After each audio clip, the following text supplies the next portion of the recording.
बिस्मिल्लाहिर्रहमानिर्रहीम। Programme Pakistan office के साथ मैं हूं उबैद यूसुफ खान। जहां पे गिलगित बल्तिस्तान में 15 नवंबर को इलेक्शन होने जा रहे हैं, वहां पे डिफरेंट पार्टीज अपना मौक़िफ़ रखती हैं। बिलावल भुट्टो ज़रदारी कहते हैं कि गिलगित बल्तिस्तान के अवाम में सिर्फ भुट्टो जिंदा है, जब वहाँ पे मरियम बीबी कहते हैं कि वहाँ पे आज भी शेर का चर्चा हो रहा है। पीटीआई वाले कहते हैं कि इमरान खान वहाँ पे भी बाजी ले जाएगा। इन सब का पता तो तब लगेगा जब इलेक्शन का रिजल्ट आ जाएगा, लेकिन इस वक्त गिलगित बल्तिस्तान में क्या सिचुएशन है, सब चीज़ों पे बात करेंगे। हमारे साथ इस वक्त मौजूद है कॉल पे तर्जुमान वज़ीर आला गिलगित बल्तिस्तान इंटर्म गवर्नमेंट के जो वज़ीर आला उनके तर्जुमान जनाब फैज़ुल्लाह फ़राक साहब। अस्सलाम वालेकुम सर। वालेकुम सलाम। फैज़ुल्लाह फ़राक साहब, ये बताइएगा वहाँ पे इस वक्त सिक्योरिटी की क्या सूरत हाल है? इलेक्शन का जो दौरानिया चल रहा है, इलेक्शन होंगे, उनके लिए क्या सिक्योरिटी इंतजाम किए गए, उनके बारे में ज़रा आगाह कीजिएगा। हाँ, बिल्कुल गिलगित बल्तिस्तान में जो है वो 15 नवंबर को गिलगित बल्तिस्तान के असेंबली के लिए इलेक्शन होने जा रहे हैं और इस इलेक्शन में गिलगित बल्तिस्तान की मुकामी पार्टियों समेत वफाक की सारी जमातें हिस्सा ले रही हैं, जिसमें सरकर्दा तहरीक इंसाफ, पीपल्स पार्टी, पाकिस्तान मुस्लिम लीग नवाज, JYF है और जितनी भी बड़ी मेनस्ट्रीम की पार्टियां हैं वो यहाँ पे हैं और उनकी क़यादत भी गुज़िश्ता कई दिनों से गिलगित बल्तिस्तान के ठंड और यख मौसम में यहाँ अपनी कैंपेन मुहिम चला रहे हैं, क्योंकि आज 6 तारीख जो है वो इलेक्शन कैंपेन की आखिरी तारीख है और आज रात के बाद गिलगित बल्तिस्तान में किसी किस्म की सियासी जलसा नहीं होगा, क्योंकि चीफ इलेक्शन कमीशन की जानिब से ये हिदायत जारी की गई है कि आज के बाद जो कैंपेन है वो आज खत्म कर दी जाए और जाहिर सी बात है 15 नवंबर को पोल डे होना है। ये भी गवर्नमेंट ने, क्योंकि इस वक्त गिलगित बल्तिस्तान में निगरान गवर्नमेंट होल्ड कर रही है और निगरान चीफ मिनिस्टर मीर अब्दुल खान की हिदायत पर यहाँ के इलेक्शन वाले से जो सिक्योरिटी और दीगर उमूर पर जो इंतजाम हैं वो मुकम्मल कर लिए गए हैं। आज इस खिते के अंदर एक आला सतही का इजलास भी हुआ है जिसकी सदारत वज़ीर आला गिलगित बल्तिस्तान ने की है, जिसमें inspector general of police doctor Mujibur Rahman के अलावा chief secretary Gilgit Baltistan, captain retire Khurram Aghaz के अलावा तमाम सिक्योरिटी जिम्मेदारी में शिरकत की और इसमें मुकम्मल सिक्योरिटी प्लान का बाकायदा ऐलान किया गया है। गिलगित बल्तिस्तान के इलेक्शन के हवाले से 13,481 सिक्योरिटी एहलकार को ड्यूटी पर लगा दिया गया, जिनमें से 4,016 गिलगित बल्तिस्तान पुलिस के हैं, 3,000 सिक्योरिटी एहलकार पंजाब पुलिस से तलब किए गए हैं, 2,000 एहलकार खैबर पख्तूनख्वा पुलिस से तलब किए गए हैं, 500 एहलकार सिंध पुलिस के शामिल हैं। इसी तरह बलोचिस्तान से भी 200 अफराद सिक्योरिटी एहलकार इस इलेक्शन सिक्योरिटी मुहिम में जो इंतजाम इसमें शामिल है।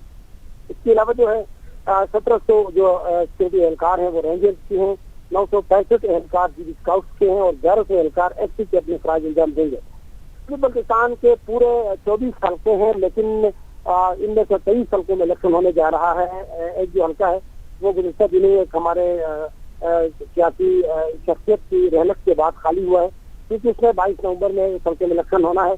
23 हल्कों में 15 नवंबर को इलेक्शन होगा। 23 हल्कों के टोटल जो पोलिंग स्टेशन है वो 1161 है और इसमें से जो है मर्द पोलिंग स्टेशन, मर्दों की जो स्टेशन है 364 है, फीमेल स्टेशन 365 है, कंबाइंड जो स्टेशन है पोलिंग स्टेशन 428 है। इसके अलावा गिलगित बल्तिस्तान के जो categorization of 11-16 polling station on sensitivity basis पे जो किया गया है, 418 जो पोलिंग स्टेशन है इनको इंतहाई हसास करार दिया गया है, 311 पोलिंग स्टेशन को हसास करार दिया गया है, जबकि 431 पोलिंग स्टेशन नॉर्मल है। गिलगित बल्तिस्तान पुलिस इसको लीड कर रही है। इस वक्त जो तारीख में पहली दफा गिलगित बल्तिस्तान के जो इलेक्शन हो जा रहे हैं वो पैरा मिलिट्री फोर्सेस के जेर इंतजाम हो रहे हैं, जिसको लीड पैरा मिलिट्री फोर्सेस कर रही है और गिलगित बल्तिस्तान पुलिस जो है उसमें सरफहरिस्त है। IGP डॉक्टर मुजीबुर रहमान की क़यादत में तमाम 10 इजलास के अंदर जो है सिक्योरिटी को मुनज़्ज़म कर दिया गया है। उनको मुतल्लिका स्टेशन तक पहुंचाने का सिलसिला जारी है और फार फ्रंट एरिया जहाँ पे पोलिंग स्टेशन होने हैं वहाँ तक भी पुलिस की डिप्लॉयमेंट हो रही है और उसके लिए तमाम सहूलियात फराहम किए गए हैं। तो भाई गवर्नमेंट जो केयर टेकर भी है वो इस बात की यकीन रखती है कि गिलगित बल्तिस्तान में फेयर साफ शफाफ इलेक्शन के माहौल को और तमाम सियासी जमातों को आज तक यकसा माहौल फराहम किया गया है और 15 दिन को भी इंशाल्लाह साफ शफाफ इलेक्शन के इनेकाद के जरिए पुरअमन गिलगित बल्तिस्तान एक बेहतर पाकिस्तान का मैसेज जाएगा। ठीक। फैज़ुल्लाह फ़राक साहब, इस वक्त सोशल मीडिया पे मुख्तलिफ़ किस्म की खबरें गर्दिश कर रही हैं कि इलेक्शन शफाफ होगा या नहीं, तो इस बारे में आप लोगों ने क्या इक़दाम किए इलेक्शन को शफाफ और गैर जानबदार बनाने के लिए? बात है, निगरान गवर्नमेंट को बनाया गया था कि इस इलेक्शन को शफाफ बनाया जाए और जो केयर टेकर गवर्नमेंट है इसके अंदर जितने मिनिस्टर और चीफ मिनिस्टर हैं उनको भी जमाते से बलादस्ता लोगों को यहाँ पे लगाया गया था। और इस वक्त जो है इस बात से समझौता होने कभी नहीं दिया जाएगा कि इलेक्शन में कोई शफाफियत ना हो, खुदा ना खास्ता। गिलगित बल्तिस्तान के इलेक्शन शफाफ और मेरिट की बुनियाद पर होने जा रहे हैं। आवाम जिस जमात को पसंद करेगी उसको वोट देगी, उसके लिए मुकम्मल माहौल फराहम किया जा चुका है। शिकायत के हवाले से भी उनका अजाला हो रहा है, जिनकी ग्रीवेंसेस है उनको अरेस्ट किया जाता है। और अब तक 90 से ज्यादा शोकाज नोटिस दिए जा चुके हैं जिनसे लोगों ने इलेक्शन कोड ऑफ कंडक्ट की खिलाफ वर्जी की थी। उसमें यकसा उनको नोटिस जारी की गई, जिसमें कोई भी जमात हो। गिलगित बल्तिस्तान की जो निगरान हुकूमत है वो शफाफ इलेक्शन पर यकीन रखती है और गिलगित बल्तिस्तान के अवाम जिसको पसंद करेंगे 15 नवंबर का इनका इंतखाब करेंगे। इस हवाले से किसी भी किस्म का समझौता नहीं किया जाएगा और गैर जानिबदार इलेक्शन होंगे, शफाफ इलेक्शन होंगे। इस हवाले से तमाम तर इंतजाम सिक्योरिटी से लेकर तमाम अरेंजमेंट से लेकर यकसा माहौल इनको दिया गया है। पौने स्टेशन तक जाके अपनी मर्जी का वोट दे सकते हैं और आज तक जितनी भी शिकायतें हैं उनका अजाला हो चुका है। और इंशाल्लाह उम्मीद है कि 15 नवंबर को भी तो हमारे एक प्रिंसिपल डिसीजन हुआ था साफ शफाफ इलेक्शन का, उसका ख्वाब पूरा हो जाएगा। ठीक। फैजल फराक साहब, इस वक्त चूंकि पीटीआई की गवर्नमेंट भी है वो पावर में, और जो एक सर्वे रिपोर्ट आई है जिसमें पीटीआई को गिलगित बल्तिस्तान में सबसे मकबूल तरीन जमात करार दिया गया है, क्या इस बात में कितनी सच्चाई है?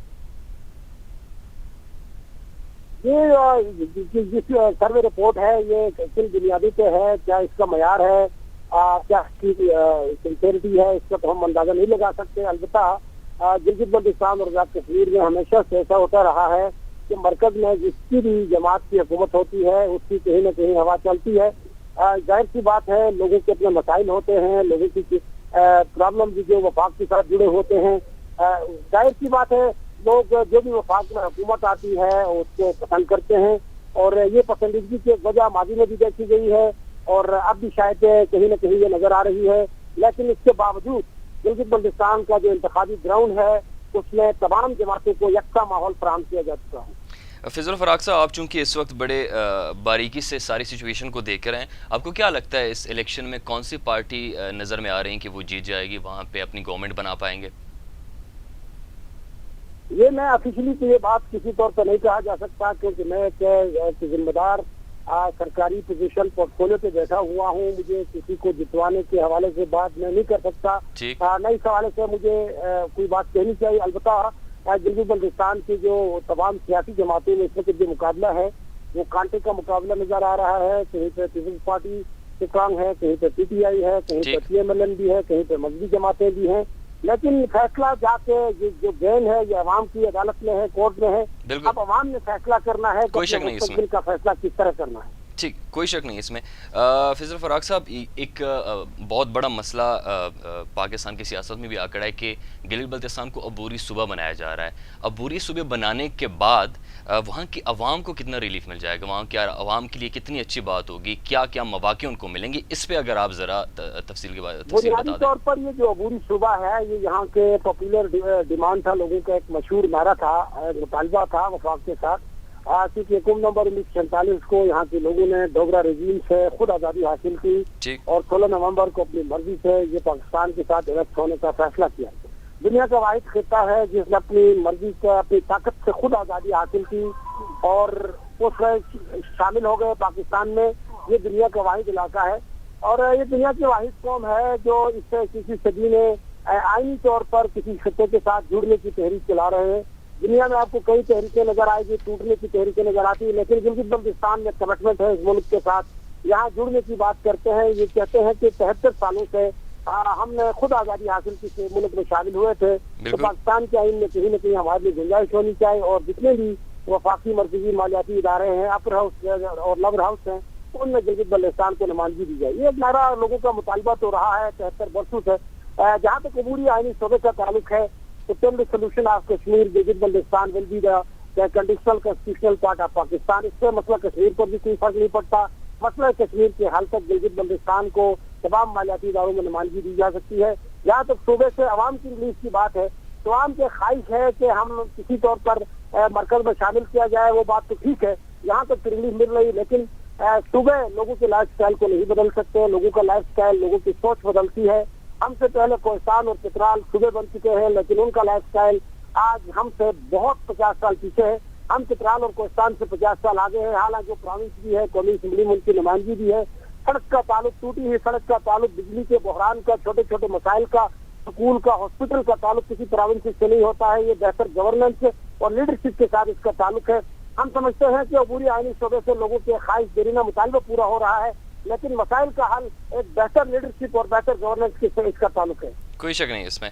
बहुत बहुत शुक्रिया फैज़ल फराग साहब। आपसे आखिरी सवाल मेरा यही होगा कि जैसे आपने बाकी तफसीलात हमें बताई सिक्योरिटी के बारे में और इलेक्शन को गैर जानिबदार और शफाफ बनाने के लिए, 15 नवंबर तक जो इलेक्शन का डेट है उसके लिए तमाम तर तैयारियाँ मुकम्मल हो चुकी हैं या अभी कोई तैयारियाँ रहती हैं जो आप लोगों ने करनी है?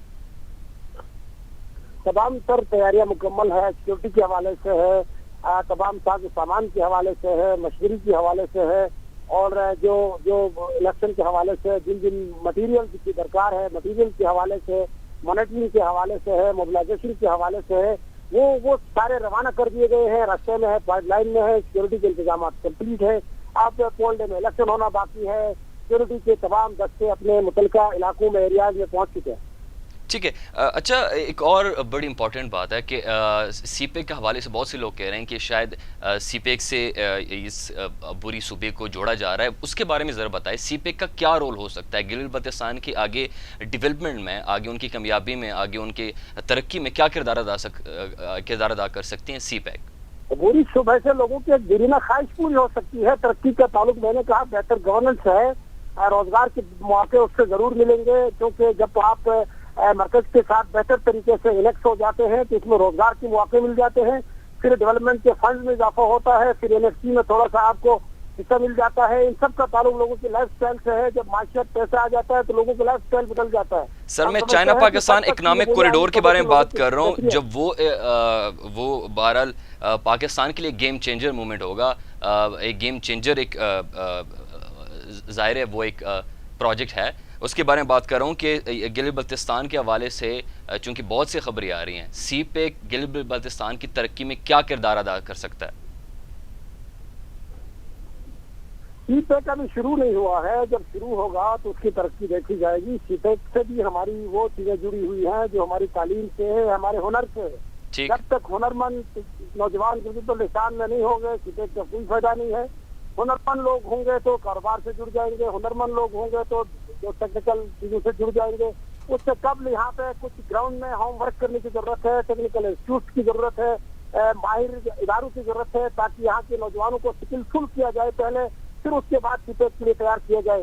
तो हम समझते हैं कि बगैर तैयारी के यहाँ पे कुछ नहीं हो सकता। सीपेक आएगा तो तैयार, स्किलफुल और हुनरमंद नौजवानों के लिए खपत होगी, रोजगार होगा।